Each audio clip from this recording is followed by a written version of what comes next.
So, with the closing days of Act 7 finally approaching, hopefully I'll be able to get the first book, the first act of Book 2 out by the end of the month.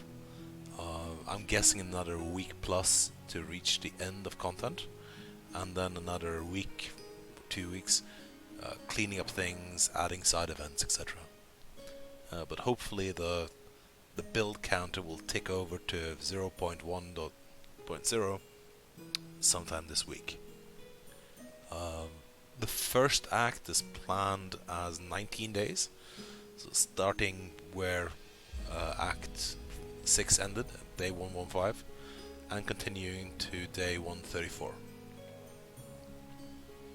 Now, one of the big systems I wanted to put into place and finally got it in over the weekend was the idea of kingdom events.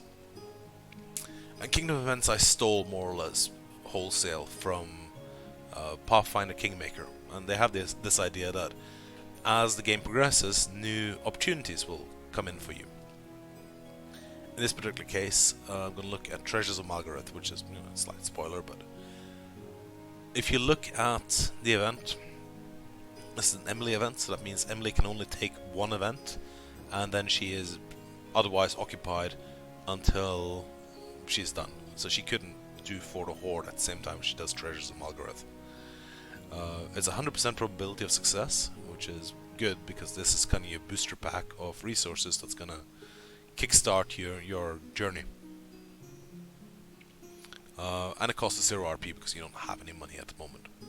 I wanted to keep the idea of 2 different currencies around, because obviously the amount of cash you get for buying small things like coffee and stuff doesn't really amount to much in the scale of an interdimensional war.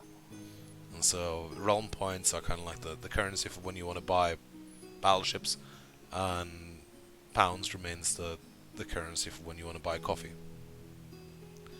So each of the events will have a starting, and then for events that have 100% probability that you only have one ending.